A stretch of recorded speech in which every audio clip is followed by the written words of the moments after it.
Hey everyone, welcome to Princess of Gay. I'm your host Connie, and today we're here with my blind reaction to The House. This is a donation award for Isabel, and yeah, I know nothing about this. The only thing I know about this is apparently it's on Netflix, but I downloaded it ahead of time without knowing that, so we're just watching from the downloaded version. Um, but that's literally all I know about it. I don't know anything else about this film. Um, a lot of the recent film donations from Isabel, though, have been um, animated films that I think specifically have been like covered by, I want to say his name is Steve Reviews. He's a reviewer on YouTube who has done like movies that are either lesser known or are pretty intense or whatnot. Um, Ones that cover like pretty dark topics and stuff. I think a lot of the recent movies that I've reacted to from Isabel have been stuff that has been on his channel. Um, what that says, I don't know, but I guess we'll see what this is. I guess maybe this is also animated. Maybe it also covers some intense topics. I don't know. I don't know exactly what to expect. But I'm definitely interested to find out because, per usual, I'm open and willing to check out anything. So I guess we'll just get right into this because again, I don't know what else to say here. I have nothing else to go off of. The movie is about an hour and a half long, so there's that. But yeah, I guess let's just get this going.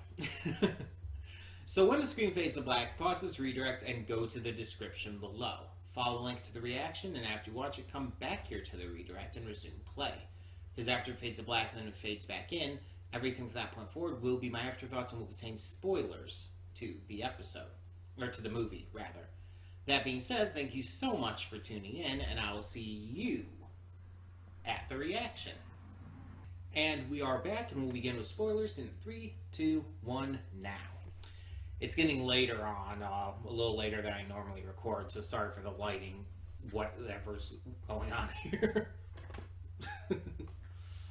Okay, so this was an anthology film that was, from what I read, originally supposed to be a series, but was just turned into a film with 3 short stories in it, each about half an hour long,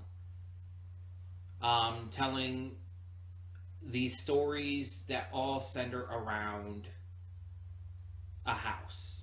Like, obviously different houses, but each of them center around a house. That's the core connecting concept behind all of them. Each of these 3 stories are rife with thematic elements and strong messages and ideals that, if you really look at them and probably watch this multiple times or watch a review, such as, yes, I looked it up, Steve Reviews. I was correct on that one. You'll probably be able to understand a lot of the theming better. On just a first watch, as I just did, a blind watch through this, I definitely understand some of the themes, especially in the first and the third short. The second one was a little more confusing to me. But let's talk about them. So the first short, God, I have to bring this up. Hold on, give me a second.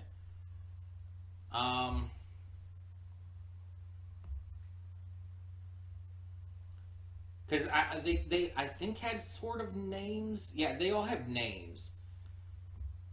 Also, they all rhyme with each other. The first one is called "Ant Heard Within, a Lie is Spun."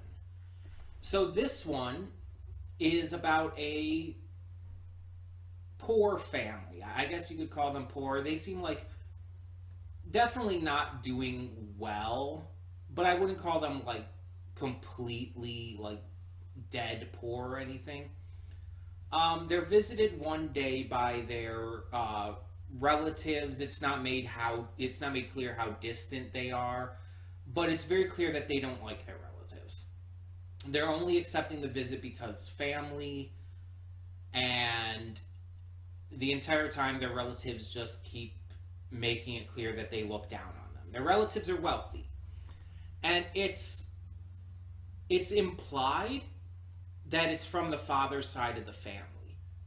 It's implied that it's from his side of the family, and that he, I guess, isn't living within that wealth because of his father. His father, like, I believe it was he was gambling away everything, and just, or maybe there was something about being drunk too, just stuff like that, and it left him and his wife and their two kids to being pretty poor off because of it, with the rest of the family now looking down on them. So, yeah. So the family comes, and yeah, they're just rich bitches being bitches and looking down on them the entire time, treating them like shit. And the father turns to drinking in response. He turns to getting drunk and wandering off into the woods in kind of a fit of anger, but also a little bit of jealousy and everything. In the woods, he ends up coming upon this mysterious stranger who, let me see if I can get this name, because it's quite a name. Von Schoenbeek. That's right, von Schoenbeek. He comes across this rich benefactor, von Schoenbeek, who offers him a deal while he's in this drunken stupor. Von Schoenbeek will give them a house free of charge, and the only thing that they have to do is live in it. So the next day, after he's been passed out from his drunken stupor, and the wife and everyone finds out about it, the employee, Mr. Thomas, comes to, have them sign the contract. He talks to them about it, tells them about the only catch is they have to stay in the house, of course, and so they sign the contract. They go with it. So they move into the house with a small number of their possessions, just anything they could think to bring, and are initially overwhelmed by the majesty of it. It's this grand mansion, basically. The mother ends up becoming enamored by a sewing machine, something she didn't have before. And we had been told prior to this that she had like sewn all the drapes and everything. She does that kind of stuff. So she's enamored by this sewing machine that's going to make it a lot easier and quicker for her, allow her to do a lot more with that. The father, who had been seen stoking the fireplace back at their old home, becomes kind of obsessed with that aspect of things, which is an odd thing to become obsessed with, but whatever. So he's obsessed with the fireplace and getting the fire going and everything. And our perspective is mostly from the children. We have two kids, Mabel and Isabel. Mabel is the older daughter, and Isabel is the infant little sister.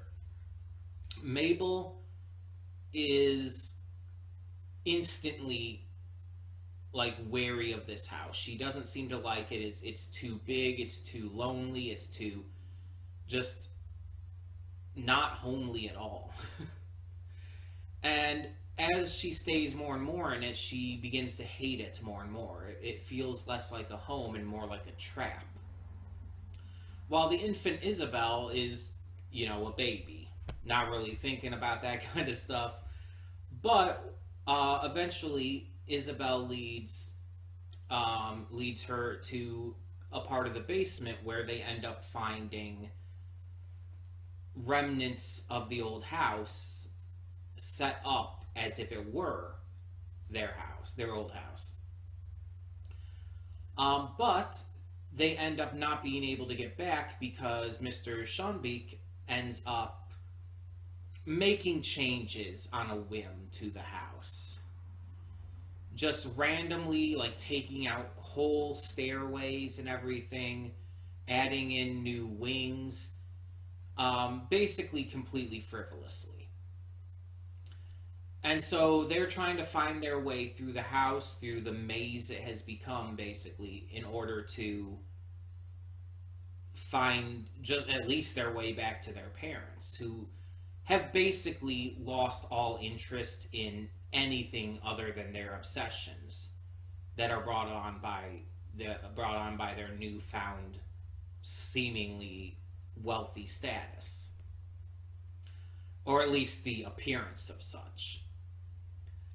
And so, upon finding their parents, they find that they have been turned into furniture. The father into a chair, representing the chair that he had once found himself at home in, but eventually burned in the pursuit of this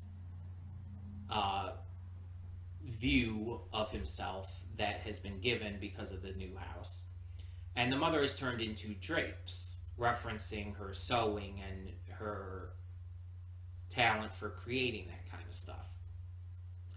They realize how lost in the wealth and status they had become, and urge their children to get out of it, to leave and never turn back, to abandon this view of the world, basically. Which they do. Mabel helps lead Isabel out, and they are able to escape, unfortunately, without the parents, who are presumed to have died, basically. It's very clear that this short is a story about the corruption of wealth and the desire for status and wealth clouding your judgment, obviously expressed through a supernatural, just really fucking strange lens, of course, just because, creativity and whatnot. Honestly, I almost kind of wish the entire movie was just this one segment, just obviously made longer. Because I know it's early to say this before I even talked about the second and third short. This is 100% the best one. In fact, both of the shorts after this felt just so actively boring in comparison. And I was not able to get into them as much at all. This first one kept my attention though, and it's something that I feel could easily have been stretched out to create a whole movie. I feel like they would just have had to add more to the family and their life before the house, and then add more to their corruption and whatnot after moving in, as well as maybe give a little more depth to von Schoenbeek and everything going on there. Because all we end up finding out is that Mr. Thomas is an actor who was hired by von Schoenbeek to portray this kind of role, but he's not really into it at all. In fact, he actually seems to hate it. And that this was it basically comes across that this was a trap the entire time. Basically, the wealthy playing games with those they deem lesser, which is really fucked up, but also, Jesus, that's real. I just wish this was the entire focus instead of making this an anthology where the second and third part just don't live up to the first. Um, Also, the first is the only one with human characters, which I'm wondering why they chose to make the second and third like focused on animal characters, but that's not a big deal. Anyway, let's go into the second segment, the second story of this. So the second one is called, again, let me get this up to make sure I can get the name. The second one is called Then Lost is Truth That Can't Be Won. Before we get into that though, the first one, And Heard Within a Lie is Spun. Basically, it fits with the tone and the themes and the messages of the actual short, because it's like the lie is the idea that this wealth and status will bring you happiness, will bring you respect, will bring you just a better overall life. And in reality, this pursuit of status and wealth will ruin you. So the second one, again, Then Lost is Truth That Can't Be Won. This one was the most confusing one to me. I'm definitely going to have to watch that review as well as maybe hear your thoughts on it to get to get my full thoughts on it. But basically, we have this developer who is developing this house to be sold, putting in all the fanciest shit, all the fanciest furniture, just furnishings in general, kitchen appliances, just the best possible. He took out this big loan from the bank and is trying to furnish this house, hoping that he'll get not only enough to pay back the bank, but a good net positive as well. And by the way, everyone in this world is rats for some reason. But he ends up, as he's developing it, ends up dealing with an insect problem.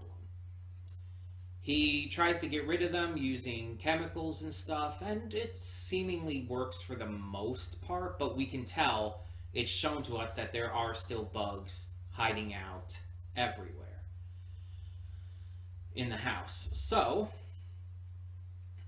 he ends up getting it ready for a showing in which a lot of other, I'm just going to call them people, come along to check it out. And most of them just don't seem interested.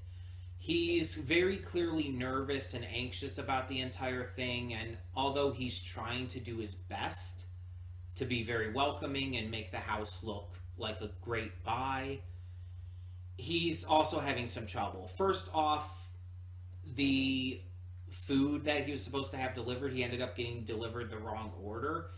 And apparently they weren't going to do anything about it, so he just had to try and make it work for the hors d'oeuvres he had planned for the showing.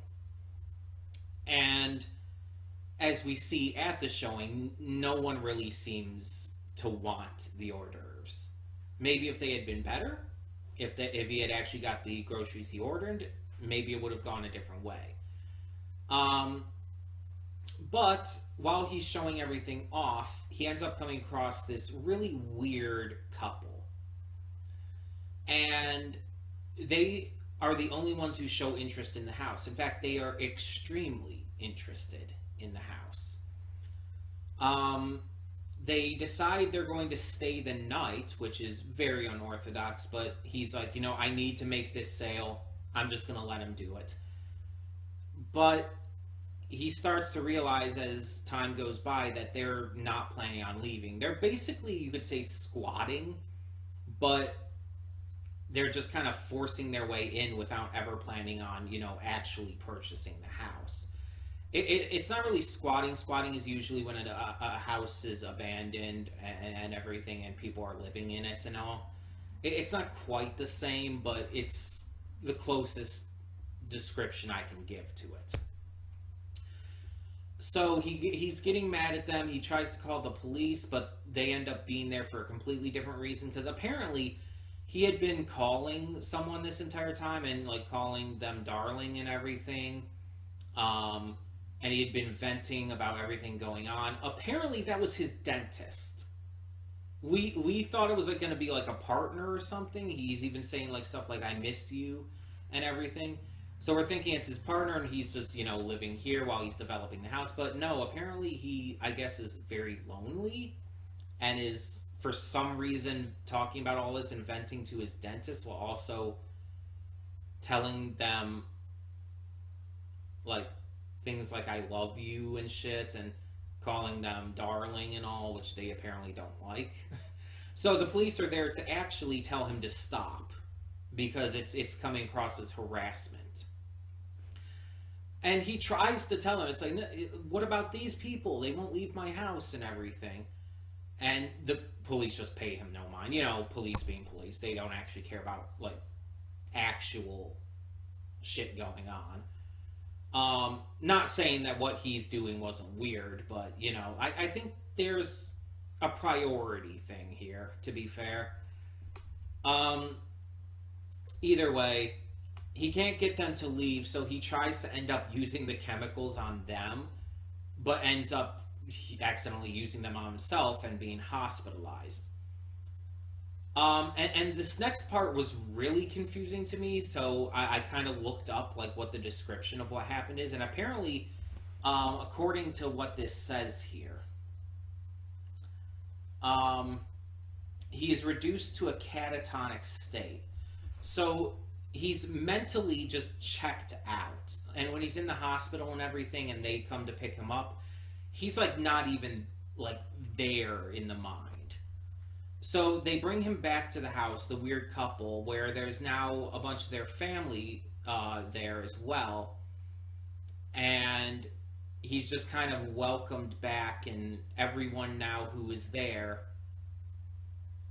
are kind of reduced to acting like what you would expect rats to act like. They destroy the house, they chew through everything, dig tunnels in the walls. And you see that the developer himself is reduced to this as well, due to the mental state the chemicals have put him into. I don't know what this short is trying to say. While the first one's messages were pretty clear, the themes and messages and ideas of this one seem a lot less so. Like, I genuinely do not understand what it's trying to say. And it's like, what especially the meaning is by the end with him being reduced to that more feral state.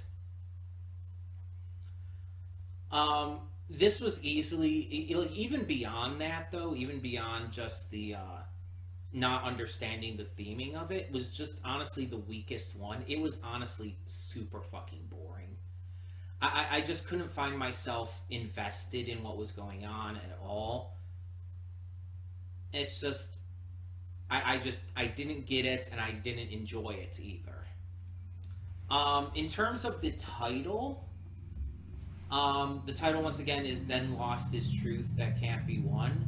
I guess the idea of the lost truth he had was that he was going to make this into the best house and sell it for a profit, and then at the end it's like, instead he ends up becoming just this feral creature who's not only not selling the house, but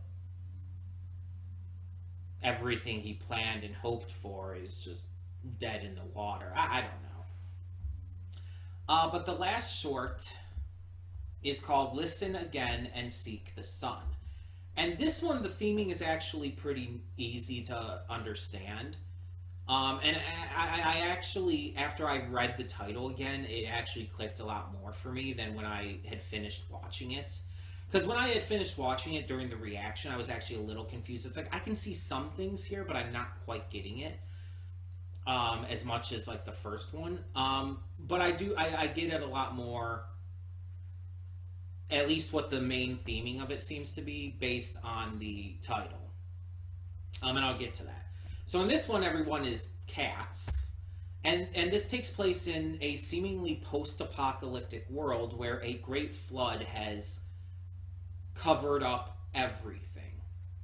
This one cat lady is running a hotel, or not hotel, luxury apartments, luxury quote unquote, where only two tenants remain. There used to be a lot more, and the place used to be in a lot better shape, but only two tenants remain, and neither of them have any sort of money to pay her with.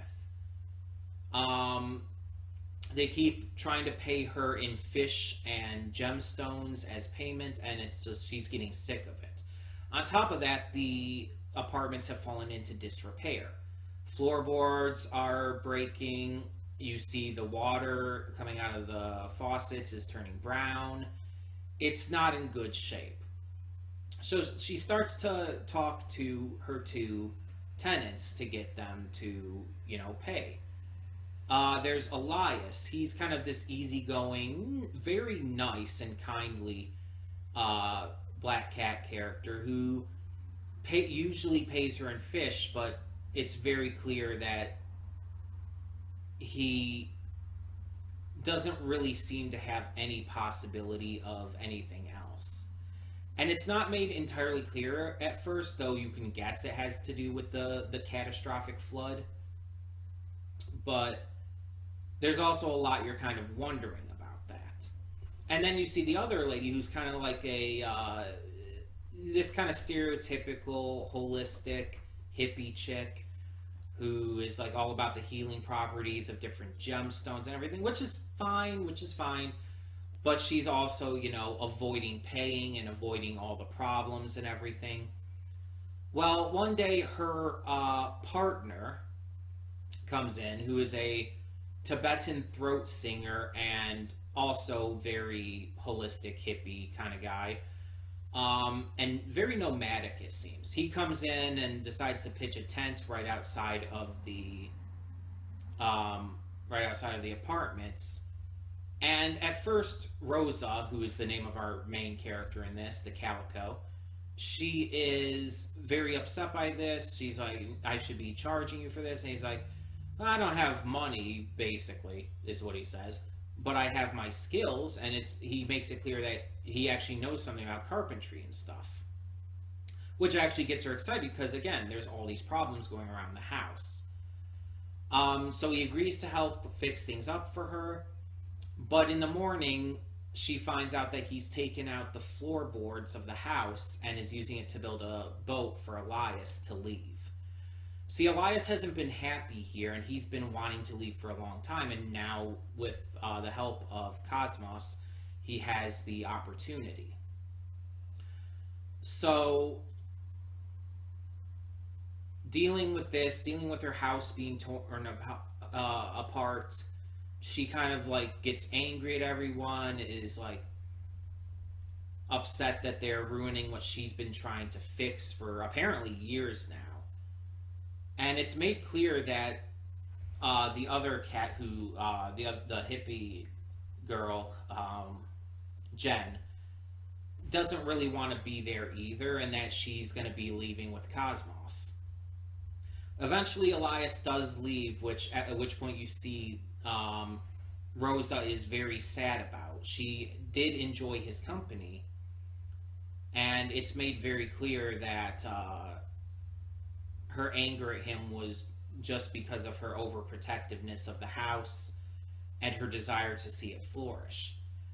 But the entire point is made that the house is going to be flooded. The water levels are rising, and it's not going to survive as it is anyway.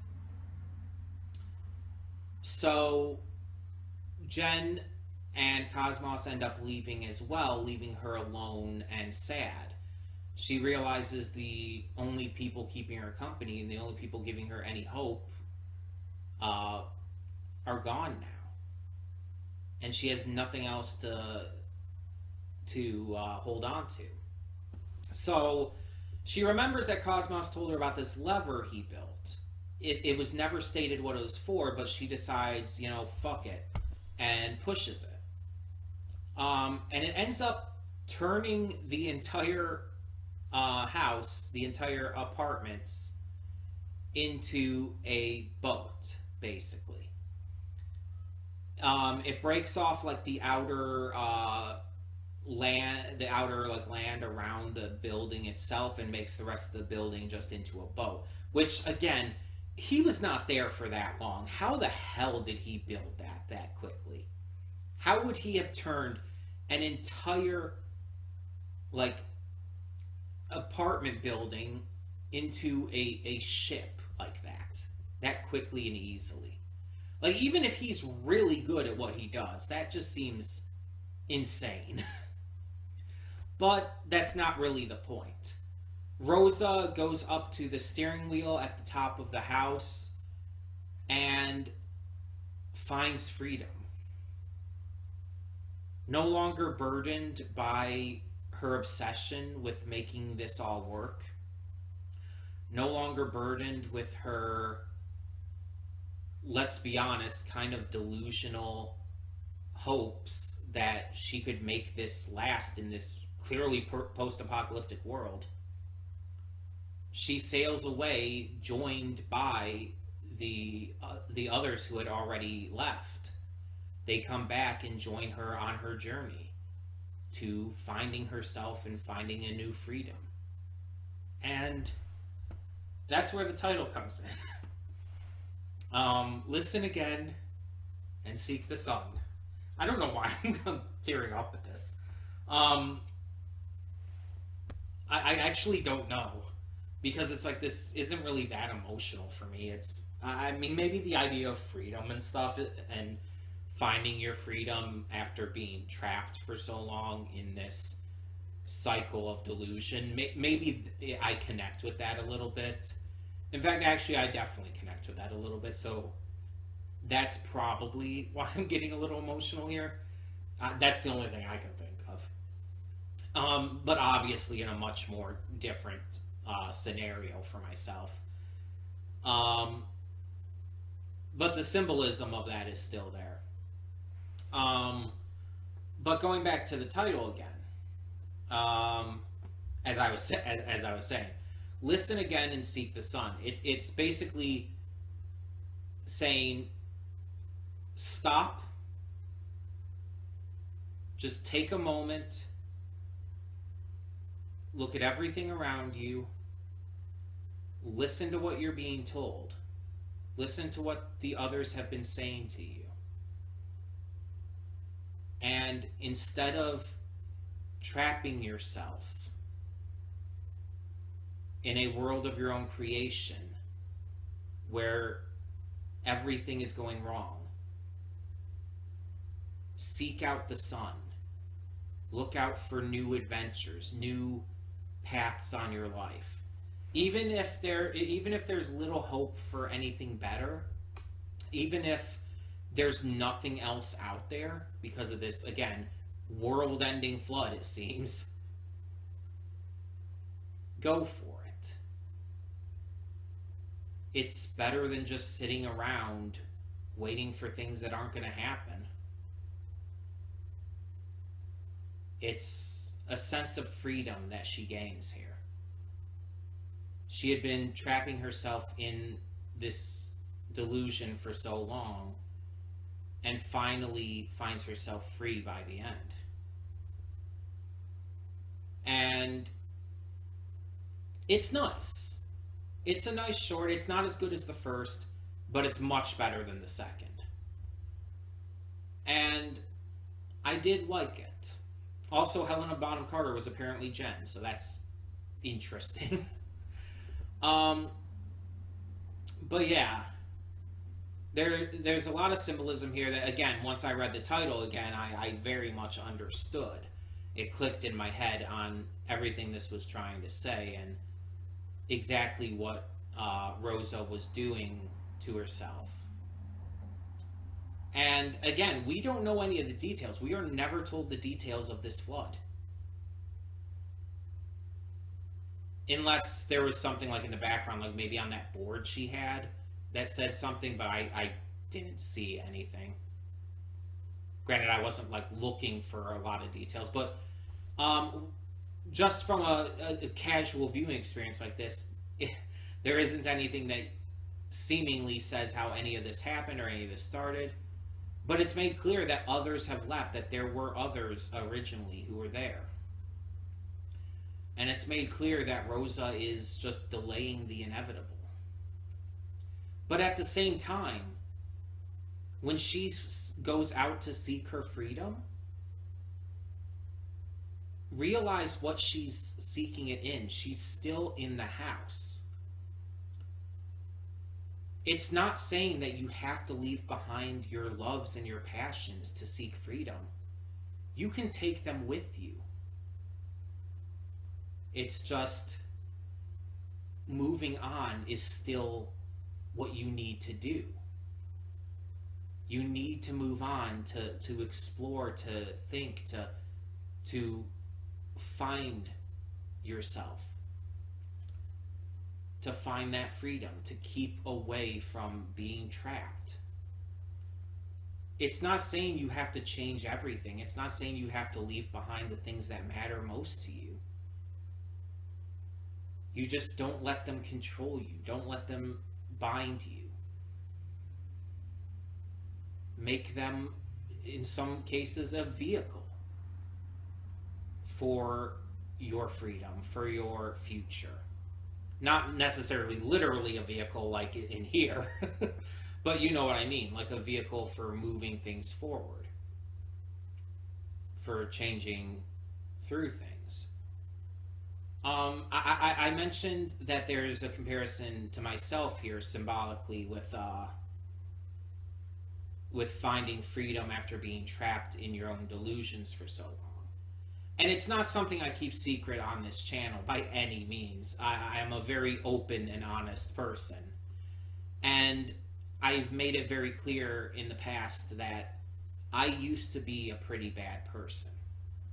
I had a lot of delusions, a lot of terrible takes that left me in a state of bigotry and hatred and just ignorance of people in the world around me.